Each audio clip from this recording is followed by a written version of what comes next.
আজকে বিষয় যে মসজিদ একটি বিশেষ জায়গা, যেটা পৃথিবীতে আল্লাহ তাআলার কাছে সবচেয়ে পছন্দের জায়গা। তার বিপরীত হচ্ছে হাদিসে রাসূলুল্লাহ সাল্লাল্লাহু আলাইহি ওয়াসাল্লাম বলেন, বাজার হচ্ছে আল্লাহ তাআলার কাছে সবচেয়ে খারাপ জায়গা। যদিও আল্লাহ তাআলা ব্যবসা বাণিজ্য আমাদেরকে হালাল করেছেন, সেটা ঠিক আছে, গুনাহ হবে না বাজারে গেলে, কিন্তু বাজারে যাওয়ার আদব আছে আরেকটা, সেটা আজকের বিষয় না। আজকের বিষয় হচ্ছে যে মসজিদে যখন আমরা আসব, তখন আমরা যেন মসজিদে এসেছি এরকম একটা কমপ্লিট ধারণা আমাদের মাথায় থাকে যে এখানে সব কিছু অ্যালাউড না। আমার বাড়ি ঘরে অফিস আদালতে হাটে ঘাটে বাজারে রাস্তাঘাটে যেভাবে আমি কথাবার্তা চলাফেরা করতে পারি, মসজিদে আল্লাহর ঘরে ঢুকেছি আমার অনেক রেস্ট্রিকশন চলে এসেছে, আমি এগুলোকে মেনটেন করতেই হবে। এবং এই মসজিদটা হতে পারে একেবারে ছোট্ট মসজিদ, হতে পারে একেবারে কুঁড়ে ঘরের মতো, কিন্তু এটা শান আল্লাহর কাছে এত বেশি, এত মর্যাদা। অনেক বড় রাজপ্রাসাদের কাছে আল্লাহর এই ছোট্ট কুঁড়ে ঘরের মসজিদের শান অনেক বেশি। কেন?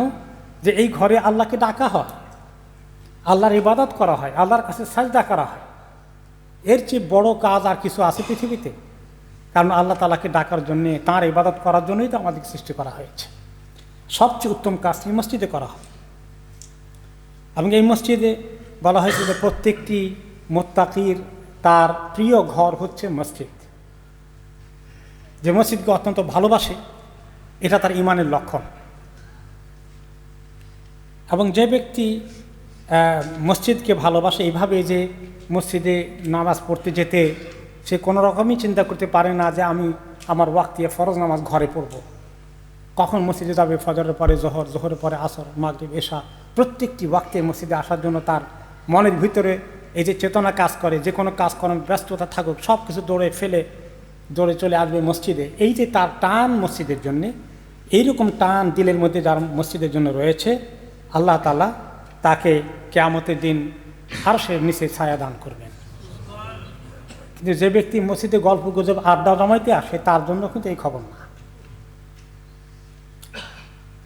এই জন্য আরেকটি হাদিসে তিনি বলেছেন, যখনই কেউ মসজিদে যায়, যতবার যায় সকাল সন্ধ্যায় দিনে রাতে, ততবার আল্লাহ তাআলা জান্নাতে তার জন্য মেহমানদারি তৈরি করতে থাকেন। মসজিদে আসার কতগুলো আদব রয়েছে। প্রথমত বিশেষ করে জুমার দিনে, এমন যে কোনো ওয়াক্তিয়া নামাজের জামাতেও প্রথমত আপনার পোশাকটা যেন পরিচ্ছন্ন থাকে। অনেক দিন পর্যন্ত ধোয়া হয় নাই, ওয়াশ করা হয়নি, আপনি গায়ে দিতে দিতে এটার কাছে কোনো দুর্গন্ধ আপনার নাকে লাগে না, 6 মাস থাকলেও আপনি ঠিক আছে। কিন্তু আপনার পাশে মানুষ দাঁড়ালে আপনার কাপড় থেকে যদি দুর্গন্ধ আসে, যেটা আপনি টের পান না, কারণ যেই ব্যক্তি সবসময় একটার মধ্যে আসে তার কাছে এটা কোনো খারাপ লাগে না। অন্য মানুষের পাশে গেলেই টের পাওয়া যায় যে এটা অনেকদিন ধোয়া হয়নি, এটা কিচেনের পাশে লটকানো ছিল, গাড়ির যাত্রী সব ঢুকে পড়ছে এটার মধ্যে, আপনি মোটেই টের পান না, কিন্তু পাশের মানুষের এত কষ্ট হয়। পরিচ্ছন্ন, ধোয়া, পরিষ্কার, যে আপনার যদি 3টা জামা থাকে তার মধ্যে যেটা ভালো সবচেয়ে সেটা পরে মসজিদে আসা আল্লাহ পছন্দ করে। আর যদি সবচেয়ে ভালোটা শুধু শ্বশুর বাড়ি যাওয়ার জন্য রেখে দেয় আর মসজিদে পুরানটা নিয়ে সবসময় যায়, এটা ভালো লক্ষণ না। এরপরে আপনার শরীর থেকে যেন কোনো দুর্গন্ধ না আসে, এই জন্য জুমার দিনে বিশেষ করে নবী করিম সাল্লাল্লাহু আলাইহি ওয়াসাল্লাম গোসল করতে বলেছেন। অন্য সময় যদি আপনি ঘর্মাক্ত থাকেন, ঘেমে গেছেন, তাহলে গোসল করে নেওয়া, এটা দূর করা, আতর ব্যবহার করা, মেসওয়াক করার কথা। তিনি বলেছেন যদি উম্মতের কষ্ট না হতো ফরজ করে দিতাম যে কোনো অবস্থাতে মেসওয়াক না করে মসজিদে ঢুকতেই পারবে না। আপনারা টের পান আপনার পাশে কি পরিমাণ মানুষ, আমি নিজে কষ্ট পাই, আমার পাশে নামাজ পড়ে অনেক সময়, এবং প্রচুর মানুষ আমাকে অভিযোগ করতেই থাকে যে মানুষটার আমি নামাজ পড়েছি, তার প্রতি আমার খালি বদদোয়া এসেছে, তার দুর্গন্ধে আমি নামাজ জানাতে পারি না। কিছু লোক আছে মানুষ ঢুকলেই, মসজিদে ঢুকলেই তা পাওয়া যায়। সুবহানাল্লাহ, এই এত পবিত্রতা ইসলামের অঙ্গ, সেই জিনিসটা আমরা কেন এটা মিস করে ফেলি? কাজে সবাই পকেটে মেসওয়াক রাখবেন। আপনি সকালে ব্রাশ করেছেন, এতক্ষণ 3 ঘন্টা 10 ঘন্টা অফিসে ছিলেন, দোকানদারি করেছেন, আপনি এখন ওই অবস্থায় চলে এসেছেন, ওই সেই সকালে ব্রাশ করেছেন, এতক্ষণ কি অবস্থা হয়েছে? এই জন্য নবী করিম সাল্লাল্লাহু আলাইহি ওয়াসাল্লাম মেসওয়াক রাখতে বলেছেন। এবং এই জন্য যারা দিনদার মুত্তাকি তারা পকেটে মেসওয়াক রাখে, প্রত্যেকের মেসওয়াক থাকা দরকার। মসজিদে আসার আগে চট করে কুলিটা করে মেসওয়াক করে ঢুকবো আমরা। আপনি এটা আর পান না। আমি কত কষ্ট হয় আমার নামাজ পড়তে, এই মসজিদে অন্য মসজিদে গিয়ে দেখেছি আমার ওদিকে চেহারা ফিরাই নিত, আমি সামনের দিকে রাখতেই পারছি না, তার নিঃশ্বাস প্রশ্বাস কষ্টের কারণ হয়ে যাচ্ছে। মাইন্ড করবেন না, এগুলো খুব জরুরি বিষয়। এরকম দুর্গন্ধ যখন আপনার পাশ থেকে আসে, আপনি কেন ফোকাস করবেন নামাজের মধ্যে, কেমনি মনোযোগ দিবেন? কেবলামুখী হয়ে থাকার কথা, সুবহানাল্লাহ, কেবলামুখী থাকা যায় না। পাশের ব্যক্তির নিঃশ্বাস আপনাকে এত কষ্ট দিচ্ছে, আর সেই লোকের কোনো খবর নেই। হাসবুনাল্লাহু ওয়া নি'মাল ওয়াকিল। এরপরে মসজিদে আসার পরে ঢোকার সময় দোয়া, বাইরে যাওয়ার সময় দোয়া, এগুলোকে আমল করা।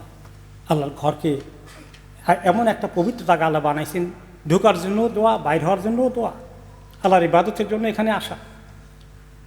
এই যে মুখের কথা এসেছে, নবী করিম সাল্লাল্লাহু আলাইহি ওয়াসাল্লাম হাদিস, তিনি বলেছেন, কেউ যদি কাঁচা রসুন, কাঁচা পেঁয়াজ খেয়ে থাকো বা মুখে দুর্গন্ধ সৃষ্টি হয় এমন কোনো স্ট্রং খাবার খেয়ে আসো, তাহলে খবরদার আমাদের মসজিদে যেন সে না আসে, সে যেন আমাদের মসজিদে না আসে। তাহলে খাওয়ার কি খাচ্ছি নামাজের আখ্যান দিয়ে খেয়াল করতে হবে। যদি এরকম উল্টাপাল্টা কিছু খেয়ে ফেলেন, তাহলে ভালো করে ব্রাশ করে একদম পরিষ্কারভাবে চুইংগাম থেকে শুরু করে কিছু ইউজ করে ঢুকতে হবে। এরপরে মসজিদে আসার পরে 2 রাকাত তাহিয়াতুল মসজিদ পড়ে নেওয়া যদি সুযোগ হয়, তা না হলে সুন্নাহ নামাজ আছে সেটা পড়ে নিলেই তাহিয়াতুল মসজিদ আদায় হয়ে যায়। মসজিদের মধ্যে অনেকেই কিছু হারিয়ে গেলে, আমার ফোনটা হারিয়ে গেছে, একটি অ্যানাউন্স করবেন, হারাম, একদম হারাম। কারো কোনো দিন হারিয়ে গেলে মসজিদে অ্যানাউন্স করলে, নবী করিম সাল্লাল্লাহু আলাইহি ওয়াসাল্লাম বলেছেন, এরকম কেউ করলে তাকে বলবা তোমার ওই জিনিস যেন আল্লাহ কোনো দিন ফেরত না দেয়। বদদোয়া করেছে। ব্যবসা বাণিজ্যের কোনো পরিষ্কার করলে, আমি দোকান খুলছি সবাই একটু আসবেন, এই জাতীয় যদি বলে, তোমরা সবাই বদদোয়া করো তোমার ব্যবসা আল্লাহ জীবনেও কোনো লাভ না দেখ। মসজিদের মধ্যে কথাবার্তা জোরে বলা যাবে না, কথাবার্তা জোরে হয়। প্রায়ই দেখি আমার পিছনে প্রথম 2-3 রাকাতের মধ্যে ঝগড়া চলতেই থাকে। আল্লাহ আমাদেরকে হেদায়েত করে। জায়গা নিয়ে ঝগড়া শেষ নাই, এত জোরে আওয়াজ, এত গর্ব অহংকার করে কথা বলে, কি নামাজ কবুল হবে বলেন? এগুলো আমরা একটু খেয়াল করি। আপনাকে একদম কষ্ট দিচ্ছে, আপনার পায়ে পা লেগে গেছে, আপনার ব্যথা পেয়েছেন, আপনার জায়গায় একটু কষ্ট হয়ে যাচ্ছে, হঠাৎ করে ঢুকে পড়েছে, আল্লাহর ওয়াস্তে সবর করেন, সবর করেন। আপনি যদি রিয়াকশন দেখান, খালাস, আপনার নেকির পাল্লা খাতা গুটিয়ে রাখেন, গুনাহ কিছু যোগ হচ্ছে আপনার কাছে। কথাবার্তা বলা, অনেকেই দেখা যায় ফরজ শেষ হয়ে গেছে, জানাজা হয়ে গেছে, সুন্নত পড়ছে, এই যে গলগল শুরু হয়ে গেছে, বাকিরা যে নামাজ পড়ছে কোনো খবর নাই। নবী করিম সাল্লাল্লাহু আলাইহি ওয়াসাল্লাম দেখলেন যে ইতিকাফে ছিলেন, কিছু সাহাবীরা নামাজ পড়তেছেন, ব্যক্তিগতভাবে নফল ইবাদত করতেছেন, তাহাজ্জুদ পড়ছেন, জোরে জোরে একটু কোরআন পড়ছেন, ওখানে একজন, ওখানে একজন, ওখানে একজন। তিনি বললেন যে তোমরা এই যে কোরআন জোরে পড়ে কিছু লোক দোয়া করতেছে আল্লাহর কাছে, তাদের মধ্যে যে ডিস্টার্ব করো কোরআন জোরে পড়ে, কেন তোমরা এটা করো? কোরআন পড়ে একটু ডিস্টার্ব হচ্ছে অন্য মুসল্লি, তা আপনি কথা বললে কি হয়? কোরআন পড়ার ব্যাপারে তিনি নিষেধ করলেন, জোরে আস্তে পড়ো, যেন কোনো মুসল্লি ডিস্টার্ব না হয়ে যায়। মসজিদের মধ্যে কোনো জায়গা বুক করে রাখা নিজের জন্য, সবসময় আমি এখানে আসি, মুসল্লা একটা বিষয় চলে গেলাম, এটা জায়েজ নয়, নিষেধ। আল্লাহ তাআলা আমাদের মসজিদের আদবগুলোকে মানার তৌফিক দান করুন।